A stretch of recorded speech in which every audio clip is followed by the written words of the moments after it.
उद्धव जी महाराष्ट्र से। श्री हरिवंश। जी हरिवंश महाराज जी। महाराज जी, आप जी कहते हैं कि श्री जी ने हमें इस मार्ग में घसीटा है, उसी प्रकार श्री जी मुझ अधम को भी कब घसीटेंगी? मैं ऐसा क्या करूं कि श्री जी मुझे अपने मार्ग पे घसीटे? क्योंकि जब मैं श्री जी के आश्रित होकर संसार और प्रार्थना, प्रभु से हम प्रार्थना, हमें प्रार्थना भी नहीं करनी पड़ी क्योंकि हमारा पीछे के जन्म से चलता रहा है। इसलिए कि जैसे होता है ना, कोई किसी को समझाए, कोई किसी को प्रेरित करे, फिर उसकी समझ में आवे कि जीवन का लक्ष्य भगवान की प्राप्ति है, फिर वो चले। ऐसा मेरे जीवन में कुछ नहीं था। स्कूल से आते तो आग लग जाती हृदय में, यार अम्मा हमारी नहीं, ये मरेंगी, पिता हमारे नहीं, ये मरेंगे, हमारा है कौन? ये पढ़ाई लिखाई करके क्या करेंगे? धन मिलेगा, धन का क्या करेंगे? भोग भोगेंगे, भोग के क्या करेंगे? मर जाएंगे। यार मतलब शांति कहाँ है, आनंद कहाँ है, कैसे जीवन का? बस इसी प्रश्न ने, किसी ने हमको नहीं समझाया, इसी प्रश्न ने कहा भागो भागो, ये पूर्व जन्म का भजन ना, भागो। 13 वर्ष की अवस्था में भगा दिया घर से और पूरे जीवन किसी का सहारा नहीं लिया, किसी व्यक्ति का सहारा नहीं लिया कि हम किसी साधु महात्मा का प्रगट में ऐसे साथ चलना हो, सा कभी किसी का नहीं। असंगो हम पुरुषा, तुम बोल रहे हो तो छुप के सुना और बात जो समझ में आई उसे जीवन में धारण किया, आगे बढ़े। हम किसी का संग नहीं किया, इसलिए संग नहीं किया कि कहीं हमारी जो वो किसी के संग से दब न जाए, क्योंकि आपका संग करें और आपका लक्ष्य है नहीं भगवान का तो हम फंस सकते हैं। तो अब दूरी बना करके रखे और सदैव पूज्य पाद से उड़िया बाबा हमारे आदर्श रहे, उन्हीं के ही वचन, उन्हीं का जीवन। तो हमारी पूछो तो ये पूर्व जन्म का है, इस जन्म का नहीं है। पूर्व जन्म से हमें जो संपत्ति मिली थी उसी ने हमको घसीटा है। अब जैसे आप लोग हो, ये कृपा हुई है कि सत्संग सुनकर भगवत मार्ग में चलने की भावना बनी है। सत्संग सुनकर ये कृपा होती। बिनु सत्संग विवेक न होई और राम कृपा बिनु सुलभ न सोई। बिना सत्संग के ज्ञान नहीं होता और बिना भगवान की कृपा के सत्संग नहीं मिलता। लेकिन पूर्व जन्म का जो जैसे ध्रुव जी थे, बाल्यावस्था में 5 वर्ष में निकल पड़े घर से और 6 महीने में भगवत साक्षात्कार कर लिया। ये मथुरा में आके मधुपुरी में 6 में, तो क्या ध्रुव जी को 6 महीने में भगवान मिल गए? नहीं, पूर्व जन्म में भारी तपस्या की, 6 महीने रह गए थे पूर्णता में, तो 6 महीने में पूर्णता में हो गया।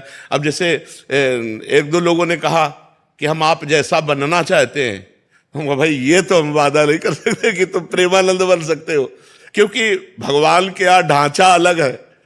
आप जैसा ढांचा नहीं है, आप जैसा ढांचा नहीं, आप अकेले हैं। पूरे भारत में आप देख लीजिए, कुछ ना कुछ फर्क पड़ेगा। कितने ढांचे हमारे प्रभु के पास, आप सोचो।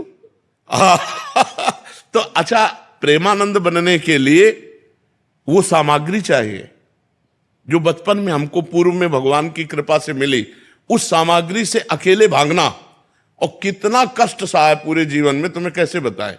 जैसे कोई चल रहा हो, मेहनत कर रहा हो, तो कोई स्याबास बोल दे तो अच्छा लगता है ना, और उसे गाली दे करके उसको निराश कर दे तो प्रायः निराशा ही मिली है। तब वो अंदर से, हाँ, तब वो पुष्टता आई एकमात्र भगवान का आश्रय लेकर। तो सत्संग सुनो, नाम जप करो और भगवान से प्रार्थना करो, तो वो तुम्हारे जीवन की डोर अपने हाथ में ले ले। अब जैसे हमारे जीवन का है, अब हमें न बुरे से कोई न भले से कोई, जैसे चलाओ बस। अपना ऐसे हो गया कि जैसे ड्राइवर बैठा है और वो कहाँ ले जाएगा, कैसे ले जाएगा, ये बिल्कुल अपने चुपचाप बैठे। क्या बुलवा रहे हैं वो सुन रहा हूं, क्या करवा रहे हैं वो देख रहा हूं, कहाँ ले जा रहे हैं, क्या क्या हो रहा है, ये उनका खेल। ये भागवती ज्ञान है। ये मतलब पढ़ा लिखा ज्ञान नहीं, ये भगवान अंदर से हमारे, जैसे अर्जुन के रथ में भगवान बैठ गए, ऐसे प्रेमानंद के हृदय में भगवान बैठ गए और वो डोरी पकड़ के चला रहे। अब दूसरों को लग रहा है प्रेमानंद कर रहे, और प्रेमानंद तो केवल बैठे, आगे भगवान सब कुछ कर रहे हैं। करे करावें आप सब और जने बढ़ाई दे। तो प्रिया जी से प्रार्थना करो, वही अपने चरणारविंद में ले ले, बस यही सार बात है। जैसे दोनों तरफ बैलेंस करके चलना, संसार और परमात्मा, बहुत मुश्किल। हाँ, है तो कठिन, पर बच्चा बाबागिरी भी बहुत कठिन है, बहुत कठिन। अच्छा, 1-2 महीना ब्रह्मचर्य रह लो, खुली बातें कह रहा हूं। 1-2 महीना तुम्हें नियम दे कि 2 महीना ब्रह्मचर्य आप आराम से रह लोगे, कष्ट सह के, लेकिन आजीवन ब्रह्मचर्य रह जाओ।